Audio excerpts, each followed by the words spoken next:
Buenas tardes, señor Guillermo Solano. Mi nombre es Oscar Noriega, mi compañero es Gerardo Lindoro. En esta oportunidad, nosotros somos alumnos del sexto ciclo del UPC. Estamos realizando un trabajo de investigación para el curso de Derecho Tributario. El tema que nos han asignado es declaración de renta anual de tercera categoría. Para comenzar, quisiera que usted se presente, nos diga cuáles son sus funciones, dónde trabaja, un poco un previo más o menos para nosotros poder conocerlo mejor a usted. Bueno, mi nombre es Guillermo Solano, yo soy abogado de profesión, tengo ya más o menos casi 20 años de ejercicio, un poco más. Trabajo en la SUNAT. Actualmente estoy trabajando desde hace 4 meses en el área de recursos humanos, por un encargo particular que me han pedido la atención.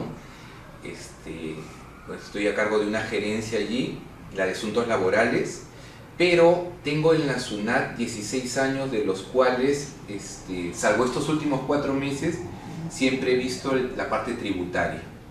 Básicamente en la Intendencia Nacional Jurídica de la SUNAT. También he tenido algún tiempo corto en las áreas operativas de la SUNAT y el tema tributario lo conozco, yo diría, bastante bien. Entonces, encantado de poder servirlos en lo que le pueda sumar. Cuéntenme. Sí, nosotros acá hemos hecho una lista de preguntas de lo que queremos más o menos investigar.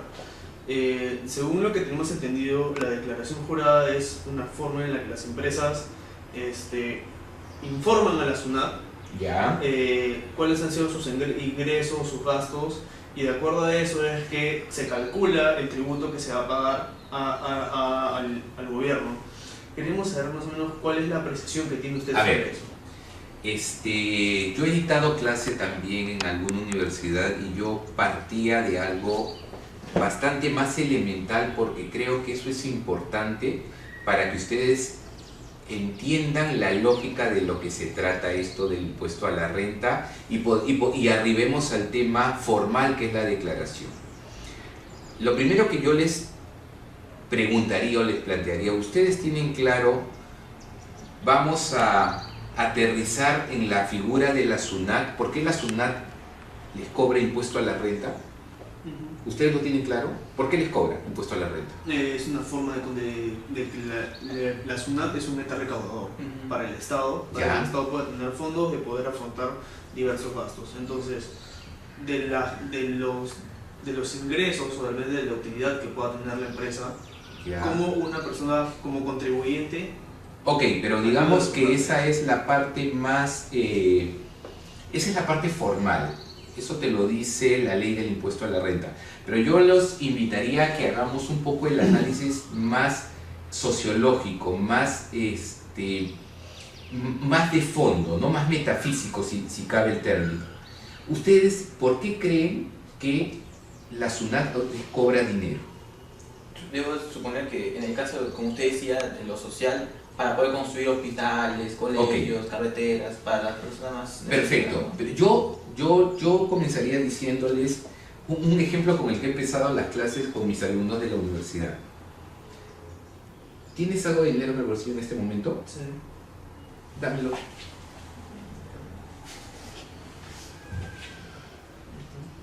¿Qué pasa si te lo quito y me lo quedo? ¿Qué sientes? ¿Me está robando? Correcto. ¿Qué pasa si tú no entiendes por qué la SUNAT te cobra dinero? Sientes que te roba. Correcto, te devuelvo tu dinero.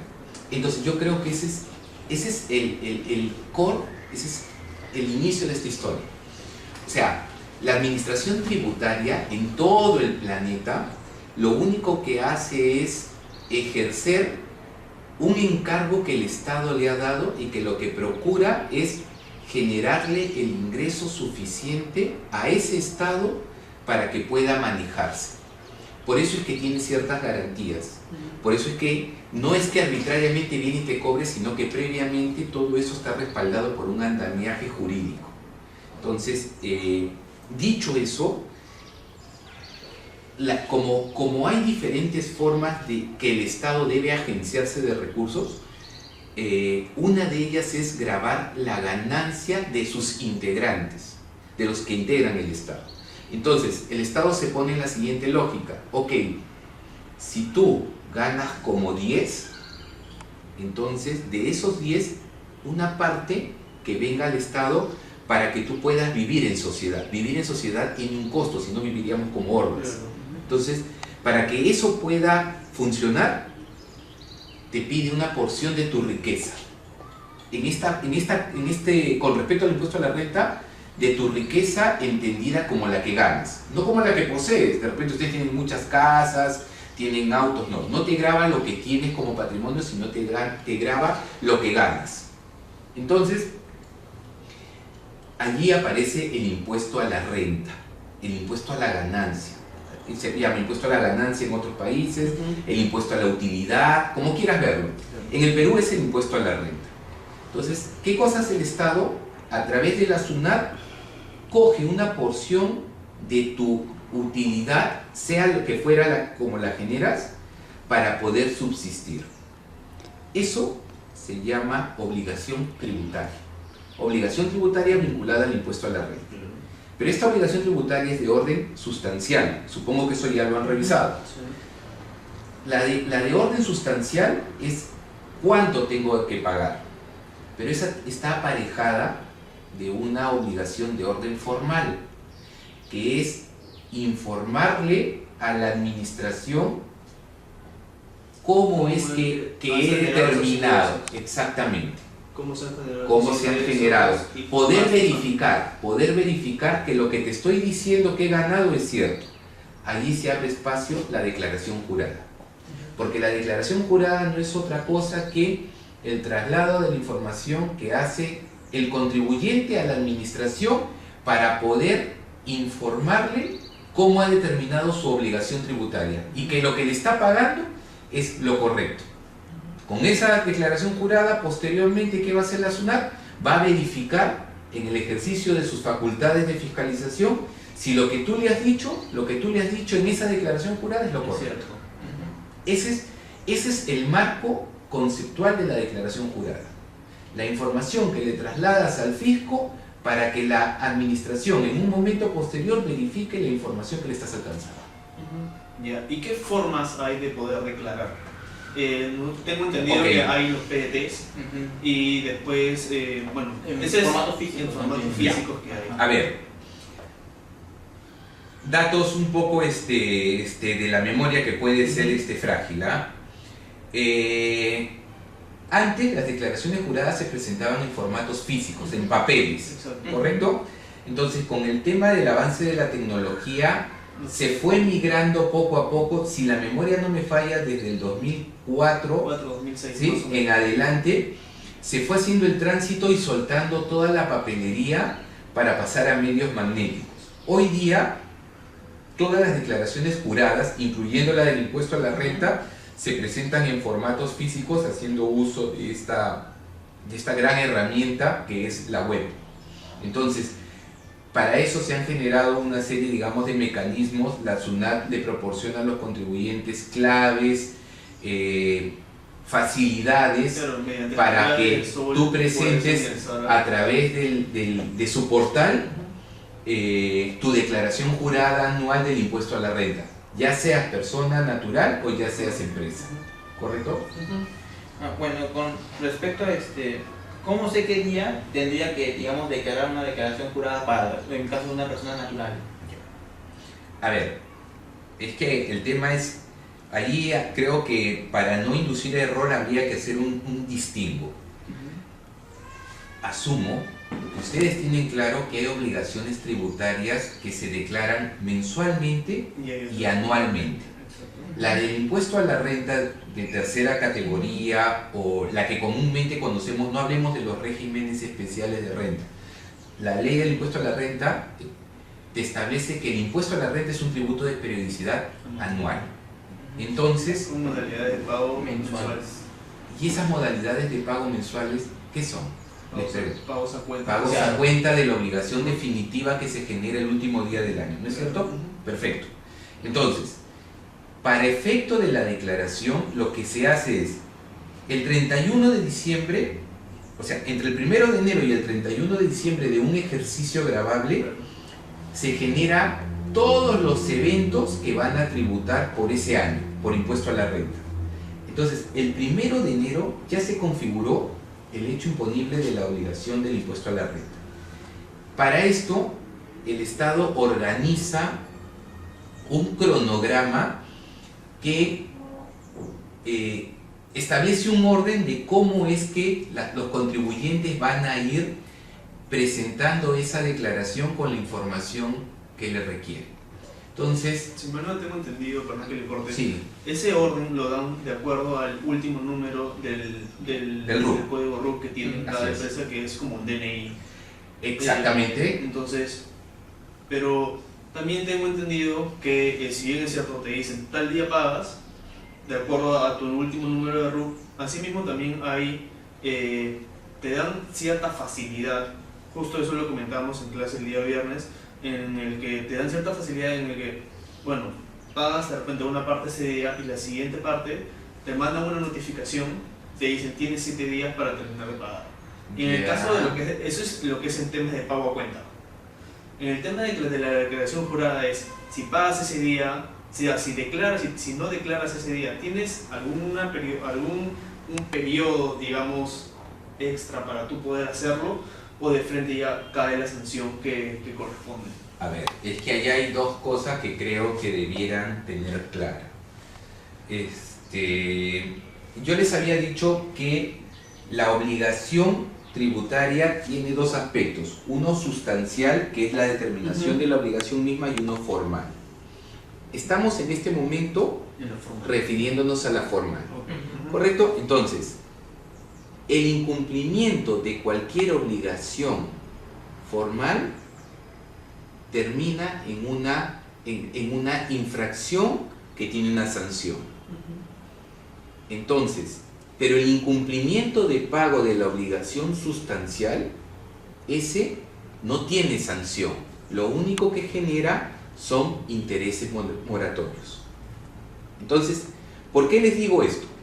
Porque imagínense, como bien decías, si un contribuyente tiene que declarar y pagar el impuesto a la renta del ejercicio, digamos 2015 en el 2016, ¿no es cierto? El 10 de abril. El 10 de abril tuvo que declarar obligación formal y pagar obligación sustancial. Exacto. Si declara y no paga, lo único que va a ocurrir cuando pague es que le van a incorporar intereses moratorios. Si ese día no declaró y no pagó, por la no declaración se va a originar una infracción y consecuentemente una multa. ¿Correcto? Entonces, cada una de ellas, tanto el tributo no pagado oportunamente como la multa que ahora se ha generado por la no declaración, son perseguibles coactivamente. Y ese plazo de 7 días que tú mencionas no es otro que el que los cobros que hace la administración tributaria los hace a través de valores, que son de 3 tipos: resoluciones de multa, resoluciones de determinación u órdenes de pago. Entonces, si me va a cobrar, me notifica el valor, cualquiera de los 3, en función al tipo de deuda que me está cobrando, y me da un plazo para que impugne. Vencido ese plazo, me requiere el pago. ¿Con qué? Con un documento que se llama resolución de ejecución coactiva. Allí me establece, como es un requerimiento de pago, un plazo para pagar digamos, bajo la posibilidad que si yo no cumplo en ese plazo, me inicia la cobranza coactiva. ¿Correcto? Es decir, me va a poder embargar mis cuentas, me va a poder embargar mis bienes, etc. Entonces, lo que debiera quedarme claro es que el plazo que da la SUNAT no es como consecuencia de, sea que no se generó una multa que no se pagó, o que habiéndose declarado el tributo, no se pagó el tributo. Te requiere te da un plazo, y si no cumples en el plazo, te embarga. Es eso, ese es el esquema grueso. Y con respecto a los, digamos, cuando los pagos a cuentas de todos los meses acumulados al final del año del ejercicio es superior a la renta, o en este caso al impuesto que realmente se debería pagar, ¿qué procedimientos o qué procesos se debe seguir? Ok, te entiendo. A ver, los pagos a cuenta son adelantos del impuesto que en definitiva te va a corresponder al final del ejercicio. Entonces, al final del ejercicio, imagínate que tú has hecho, en un ejemplo simple, un pago a cuenta de 10 soles por mes, 120 al final del ejercicio, y determinas, sumas y restas y te das cuenta que tu impuesto anual es 100. Entonces has pagado 20 en exceso. En tu declaración jurada anual, tú vas a poder ejercitar una de dos opciones. O pides que te lo devuelvan, esos 20, o esos 20 lo aplicas contra los pagos a cuenta del otro año. Pagos a cuenta, no el pago en total. Sí, podría ser, porque imagínate, que interesante tu pregunta, porque imagínate que en el año siguiente donde tienes un saldo, eso se llama saldo a favor, donde tienes un saldo a favor, te tocan hacer pagos a cuenta, porque hay toda una fórmula para determinarlos, de un sol, de uno al mes. Por poner un ejemplo un poco obscuro, ¿ya? Correcto. Entonces, tú has tenido saldo a favor de 20 y vas a pagar a lo largo del año 12 soles. ¿Correcto? Te van a sobrar 8. Esos 8 del ejercicio anterior los puedes aplicar incluso contra el pago de regularización, contra el nuevo impuesto que te saliera de todo el año siguiente. Esos 20 que quedan a favor de la empresa, los puede tomar de acuerdo a cómo lo beneficie más. Correcto, correcto. Si es los pagos a cuenta o de repente el pago que estés al final de la declaración. O puedes pedir que te lo devuelvan a SUNAT, Okay. ¿no? Porque tienes el derecho, la ley te franquea. Pero esa opción de aplicarlo contra futuros pagos a cuenta o que te lo devuelva, tienes que expresarla en tu declaración jurada anual. Necesariamente. Porque si tú no le expresas, por defecto, la administración lo que va a hacer, lo va a aplicar contra tus futuros pagos a cuenta. Allí pierdes la oportunidad de que te lo devuelva. Okay. ¿Sí? Y lo que creo, otra consulta, dentro del esquema de determinación del impuesto a la renta, ¿Ya? ¿qué gastos son sujetos al límite?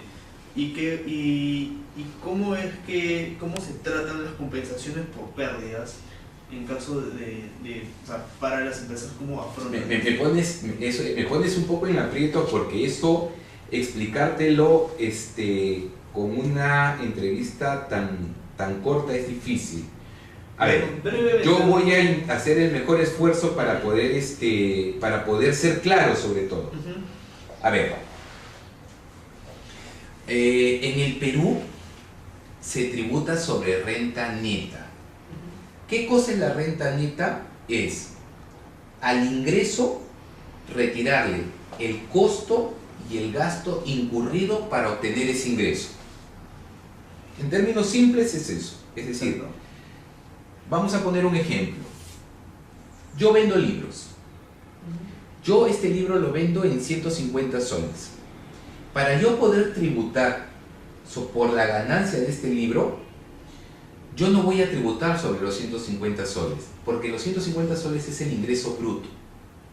Para yo poder llegar a la utilidad real, a la renta neta en los términos de nuestra ley, yo tengo que retirarle los costos y los gastos incurridos para poder elaborar este libro.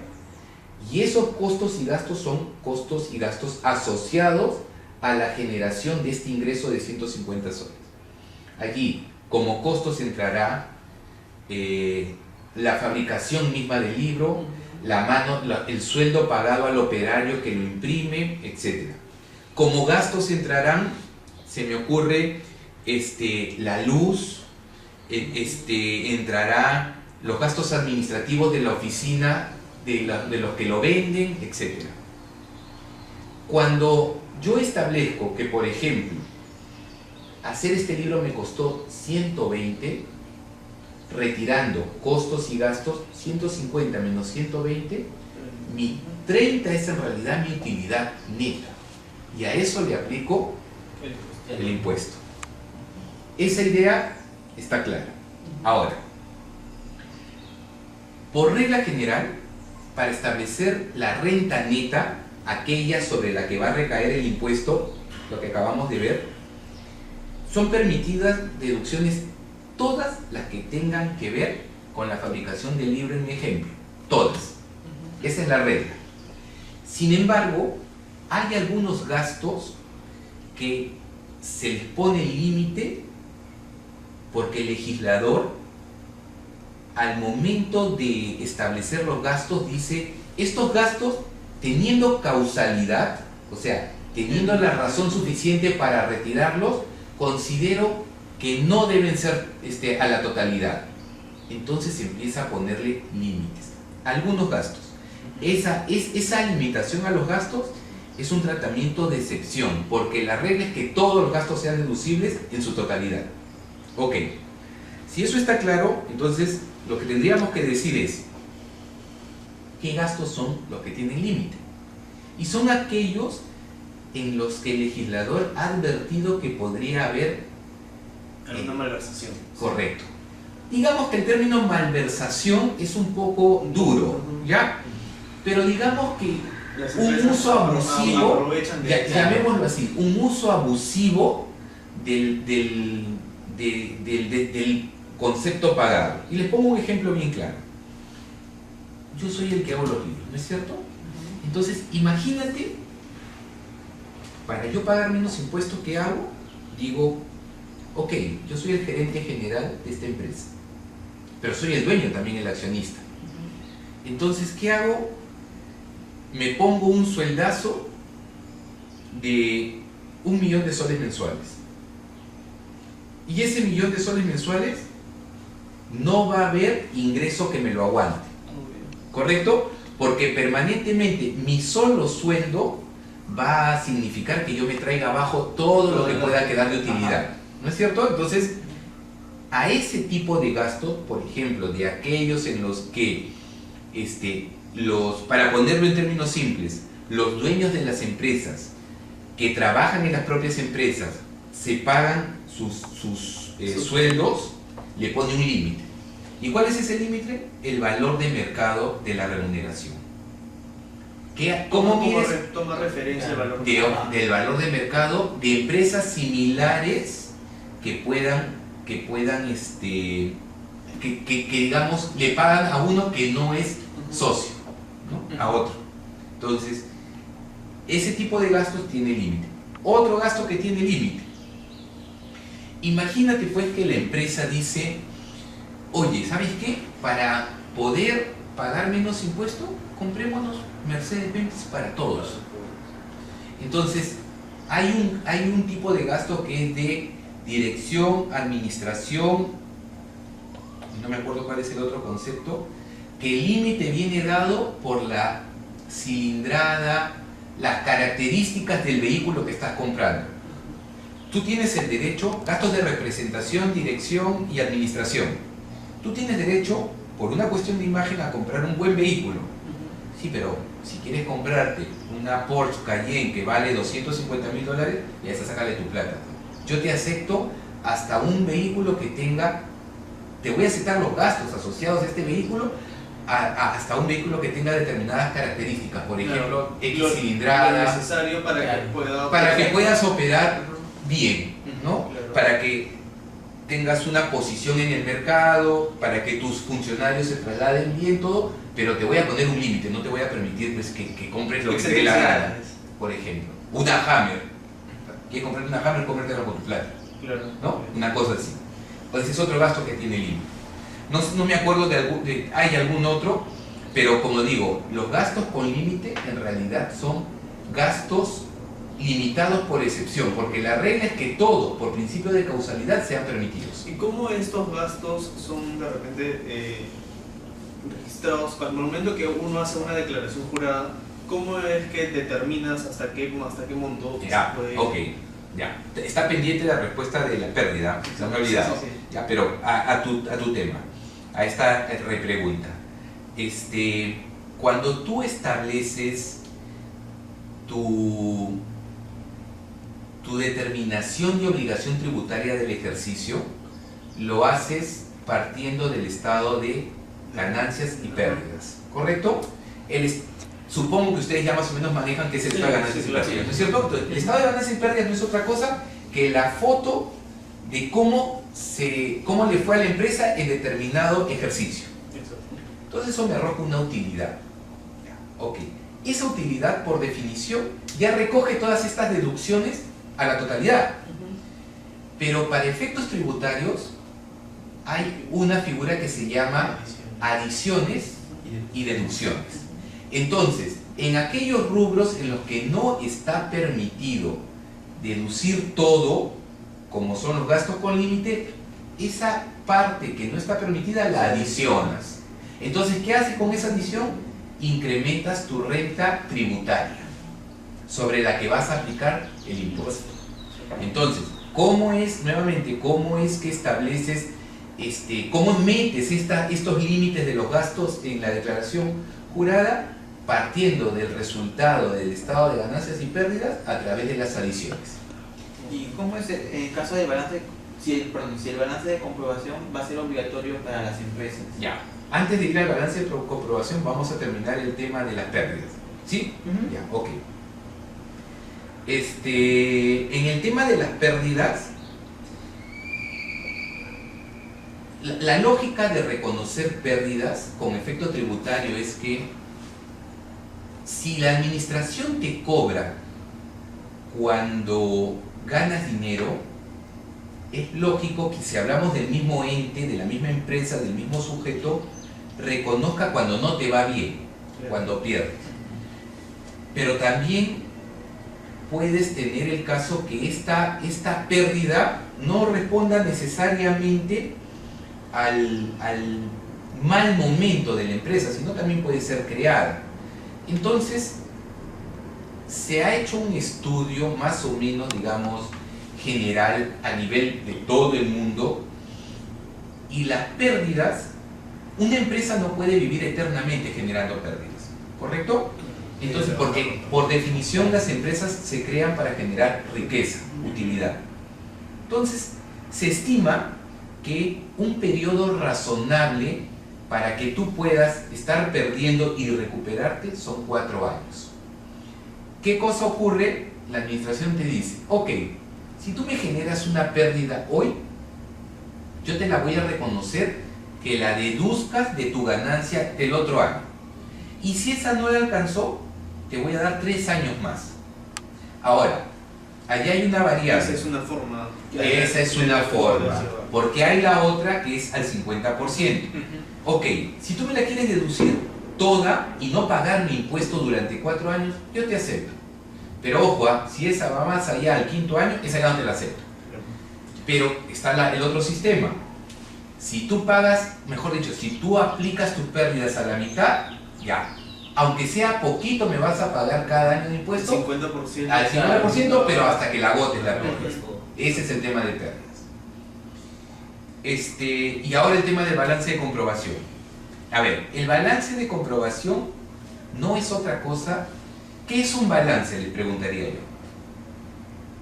Es un estado de equilibrio. De repente lo que tienes es sus ingresos, siempre tienen que estar equilibrados. Es como es como de repente puede parecer un poco un tira y afloja, más o menos más o menos donde para encontrar tú un equilibrio, para poder tú encontrar de repente tus ingresos, tus gastos, en sí el estado de situación financiera se compone de activos, pasivos y patrimonios, en donde tienes todos tus activos y la forma como te financias, son tus pasivos y el patrimonio que son el aporte de los accionistas. Yo iría un paso hacia arriba, ¿ya? Lo que has dicho, digamos, es razonable, pero nosotros hemos dicho que la determinación del impuesto parte del estado de ganancias y pérdidas. Exacto. ¿Y el estado de ganancias y pérdidas qué es? Es un estado financiero. ¿Qué es el balance? Otro estado financiero. ¿No es cierto? Entonces, solamente que el balance lo único que hace es mirar de manera diferente a través de la historia de la empresa cómo ésta se ha ido moviendo, ¿cierto? cómo está estructurado su activo, su pasivo, su patrimonio. El balance de comprobación no es otra cosa que alguna información que la administración te pide de otro estado financiero que se llame el balance para poder verificar de otra manera que lo que le estás diciendo en el estado de ganancias y pérdidas es cierto. No te está pidiendo que le declares vía balance, utilizando el estado financiero balance, no. Te pide algunas cuentas del balance para poder verificar que lo que le dices en el otro estado financiero, que es el estado de ganancias y pérdidas, es correcto. Y date cuenta, por eso se llama, no es balance a secas, balance de comprobación. ¿Sí? Sí. Ok, eso es. Ahora, ¿quiénes están obligados a entregar este balance de comprobación a la SUNAT?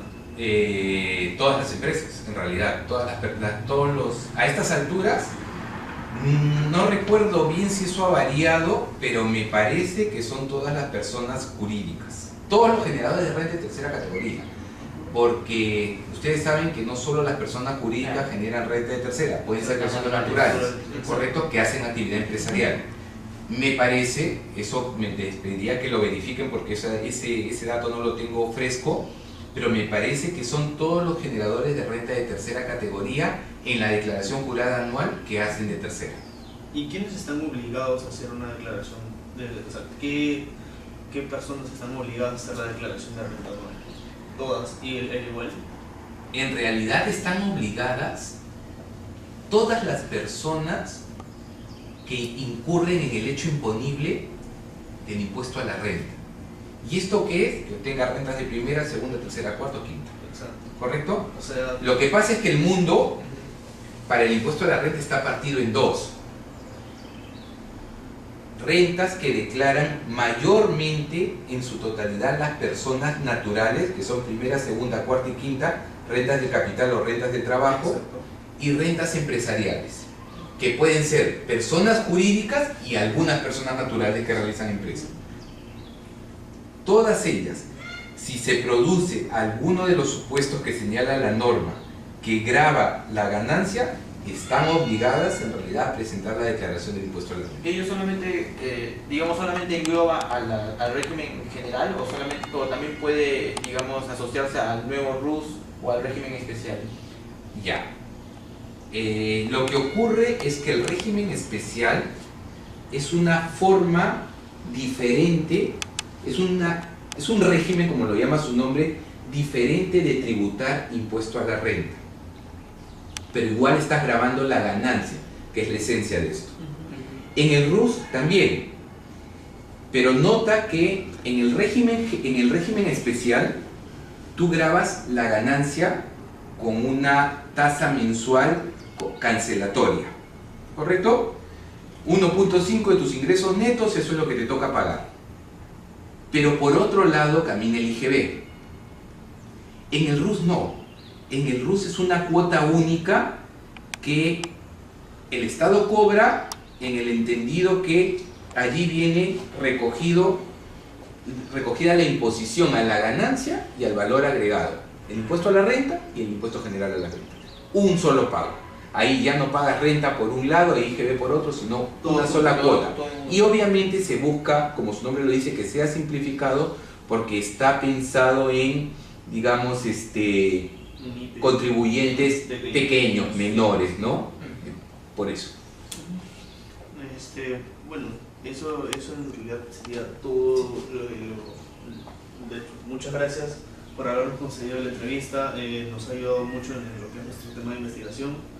Bueno, deseamos lo mejor a usted y hasta una nueva oportunidad. Muchas gracias a ustedes y espero poderles haber sumado algo en su investigación y en este curso que están siguiendo. Ojalá les haya servido de algo.